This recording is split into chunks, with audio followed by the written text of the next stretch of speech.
So now we're down to inclusive.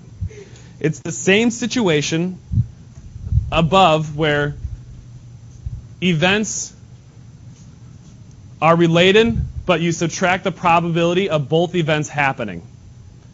And to explain what that would be is, if something is mutually exclusive, that means that they have nothing in common at all.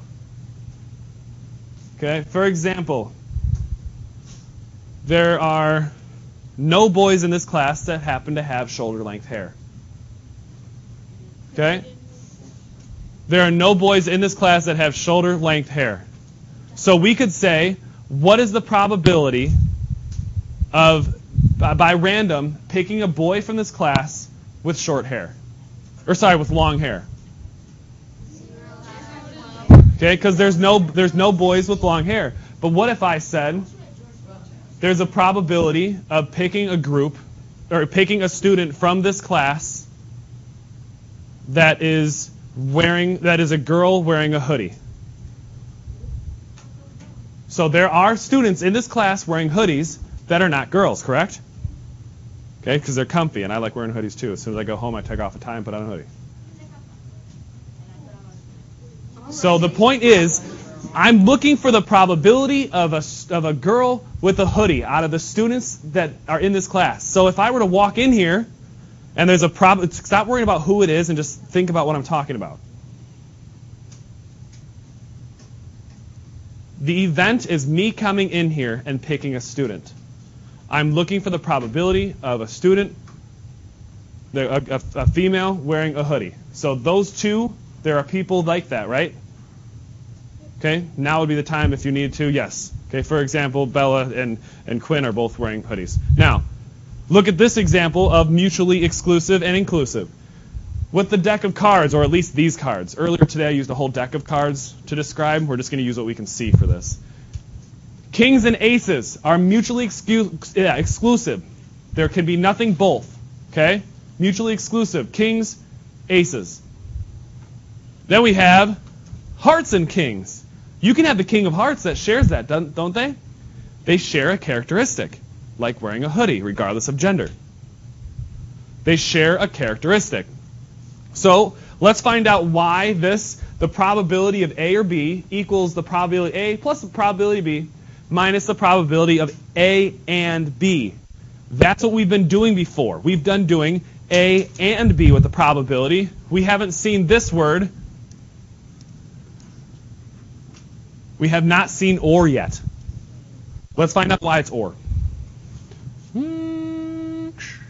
Example of hearts and kings. We have hearts and kings, once again, where there's the king of hearts that is shared. Now, if we wanted to find the probability of hearts and kings, if we were drawing from those some cards, we would be counting the kings twice. Now, let's see here. Well, out of all of these cards, so remember, the probability is the number of success or number of not success, the outcomes that are true. Whoops.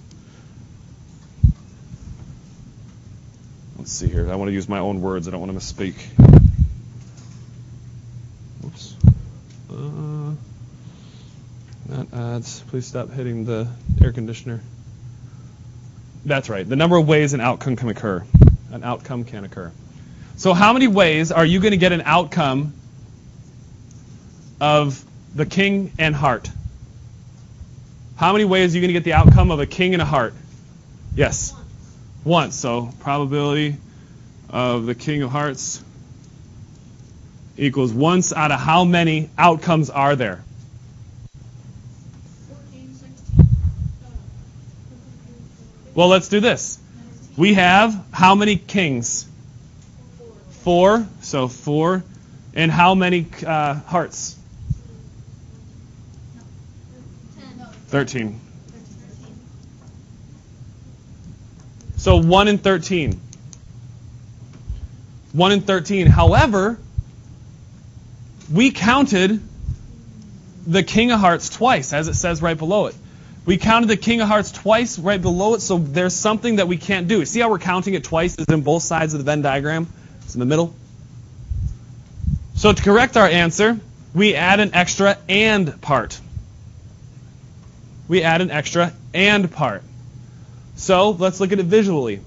We have hearts and kings. We want to know what's the probability of picking a card that's hearts or kings. So if we have hearts or kings, we have 13 hearts.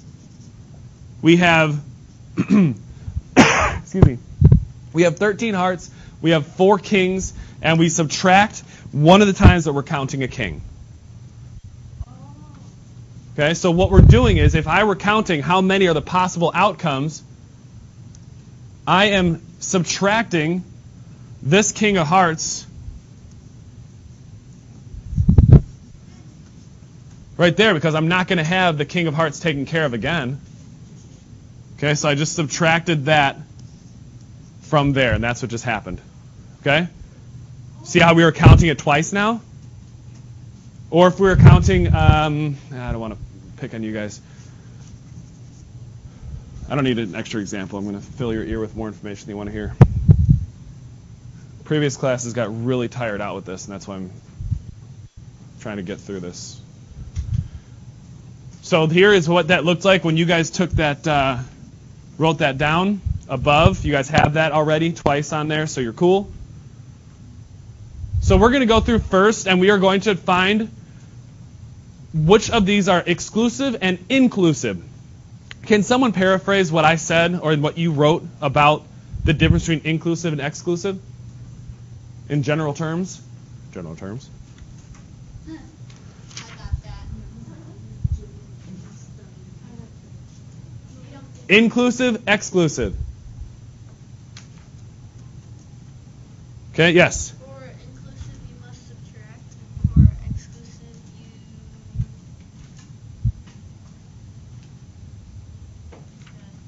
Yeah, inclusive, you must subtract. But what is it about the word of inclusive before I give it to you again? See how many people were following along with me? All right, Jack.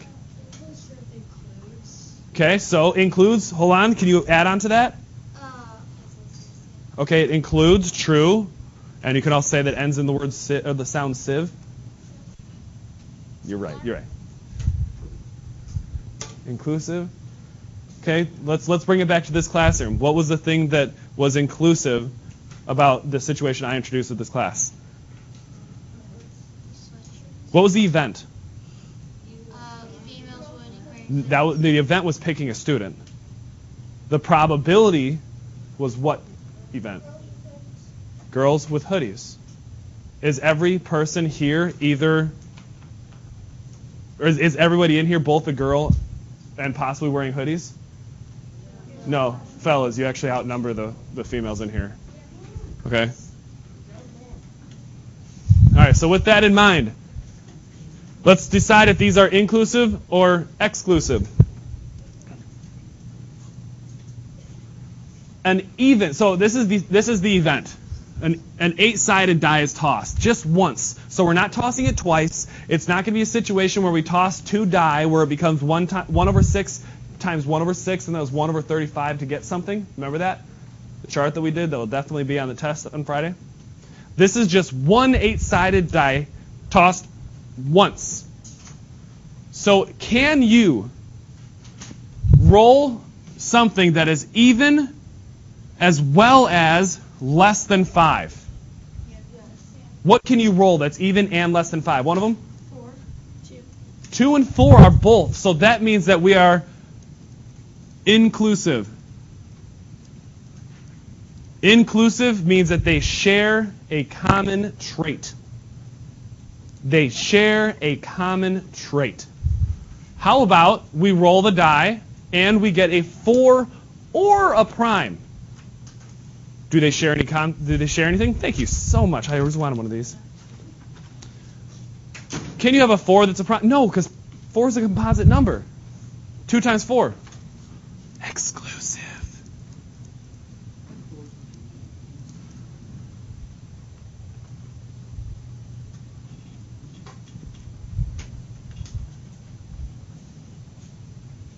How about number 6? Sorry, P, 6 or odd. Yes. Exclusive. Exclusive. Because 6 is not odd, so it can't be 6 or odd.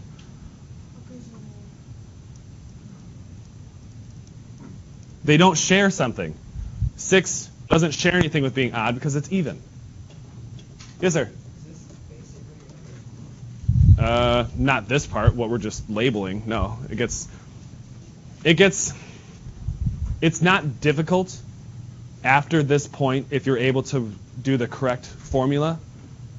Okay, there's many students already today when they started when they did the second part of this, they were not doing the right formula because they were confusing what's inclusive and exclusive. How about greater than 4 or an 8? Can that happen? Yeah, sure can. Because isn't 8 greater than 4? Well, inclusive. Inclusive. Let's do a couple of these together, and then I'm going to set you loose on the second two. I'm going to work on this one right here. And I'm going to choose blue. An 8-sided die is toss. So I need to do an inclusive. So this one here is inclusive. So something is included and I don't want to count it twice, the same way that we did the King of Hearts. So I'm going to do the probability of situation A happening, which is that it's even, because that takes care of that. Then I'm also going to find the probability of less than 5 happening.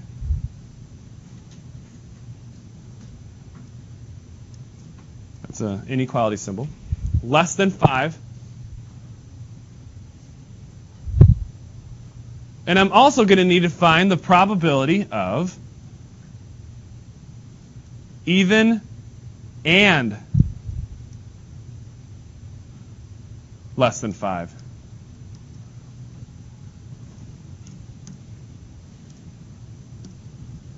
So I need to find those 3 things. I'm going to write those out because this is going to be on the website. So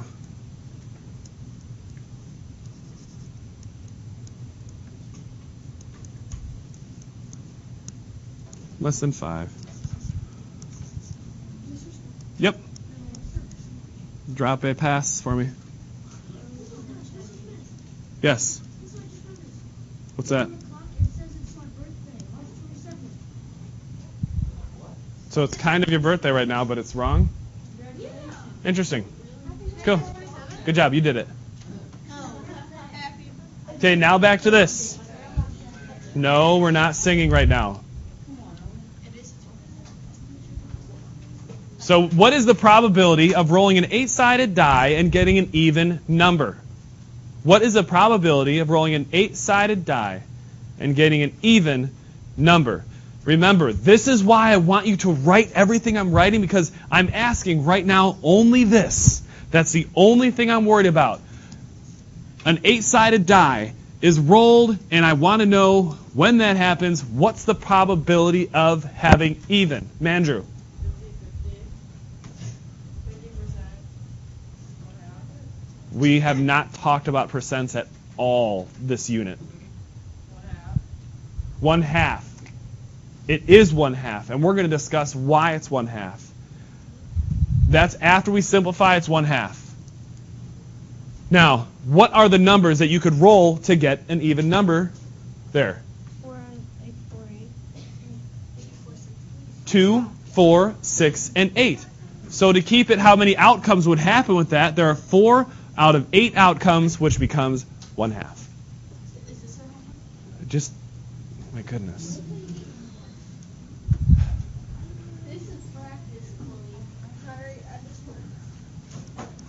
Now, what is the probability that if I were to roll an 8-sided die and get less than 5? Yes. 4 8s, because you could roll a 1, a 2, a 3, a 4, and that's less than 5 out of 8 total outcomes, which is 1/2. Now, I roll an even and something that is less than 5. Something that is less than 5. So I'm finding out exactly how many meet both of those criteria. Mr. Hodges. 2/8. So you're saying, or what would those be? What would those be, those 2/8? 2 and 4, yes. 2 and 4, those are numbers that are even, and those are less than 5, right? We're not just talking about what they are. We have to say, that we know what they are. So I'm going to simplify this to 4. Okay? Because those are the ones that would be counted twice, the same way that if we wanted to have a king and a heart, or if we wanted to know if it was king or a heart, what would it be? Because they are two that share. So now I do the probability of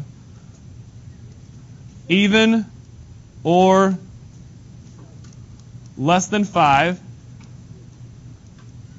is equal to, we have to put that formula back in there, and that has the A situation plus the B situation minus when they both happen.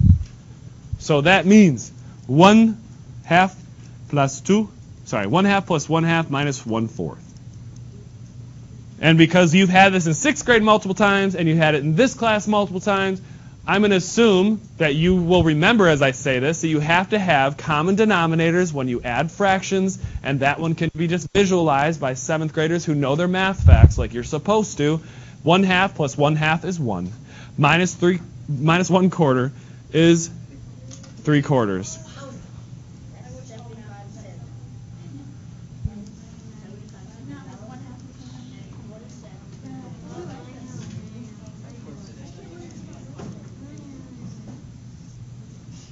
You have a probability of 3/4 when you have a die that is rolled to get a number that is even or less than 5. 3/4. Yes. Yes. With the drop a pass right there. Question, Mr. Farrell?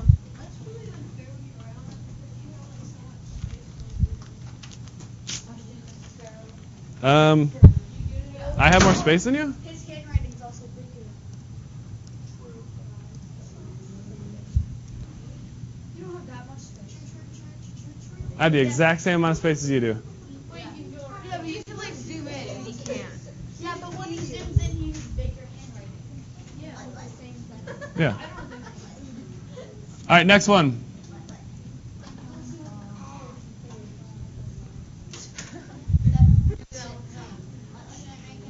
So that one is...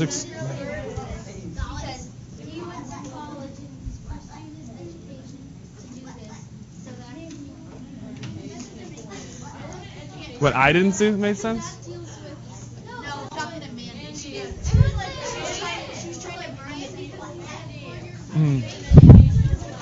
Now let's go on the other end of that. Let's do exclusive. Which one has less operations, inclusive or exclusive? Inclusive has more operations, because that is what it says on the other side of your page. Stop making noises.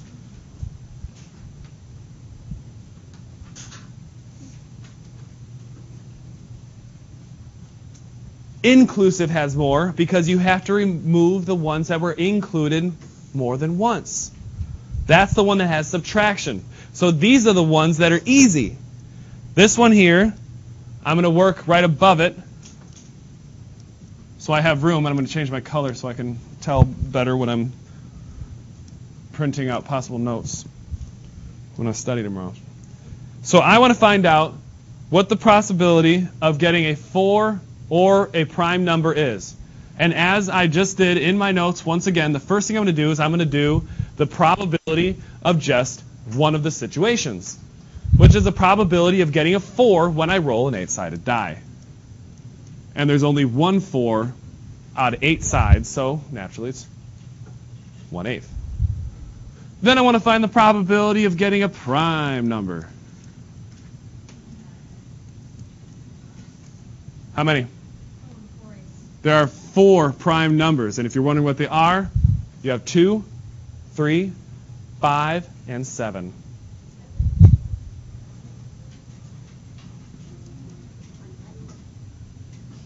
So since I'm going to be adding those together, I'm not going to reduce that yet. So I have now the probability of 4 or prime. Can you guys see that okay with the sun glare? Wait, it doesn't pick up, right? Because it's 1/8. No, yeah, it's not. It won't mess up the capture on YouTube. So we have 8 plus 4, or sorry, 1/8 plus 4/8, which is equal to 5/8, and that's my answer. Because it's exclusive, I don't have any subtraction. The only time I have subtraction is when there is something included. Oh, so you don't add them this stuff together. When you like if say that it's 1/6 and then it's adding 2/6, you don't have to add the denominators. No, when you add or subtract fractions, you must have common denominators.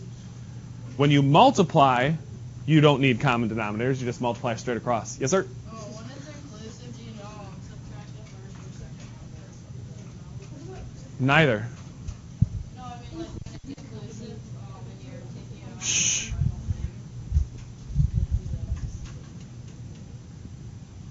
Do you subtract? Let's get that sunlight out of the way. So you just asked me when it's inclusive, like it is on the left in the blue, you subtract the first or the second number? Yeah, because like on the second one, when it was 1/4, you took off. I mean 1/2, you took off a fourth because it was half of a half. I thought. Took off a fourth. No. I added 1/2 plus 1/2 and I subtracted 1/4 because that's what the formula is. It says for me to take probability of A happening plus the probability of B happening, and I subtract the probability of C. Subtracting C, A and B. See how those are corresponding? And that's corresponding to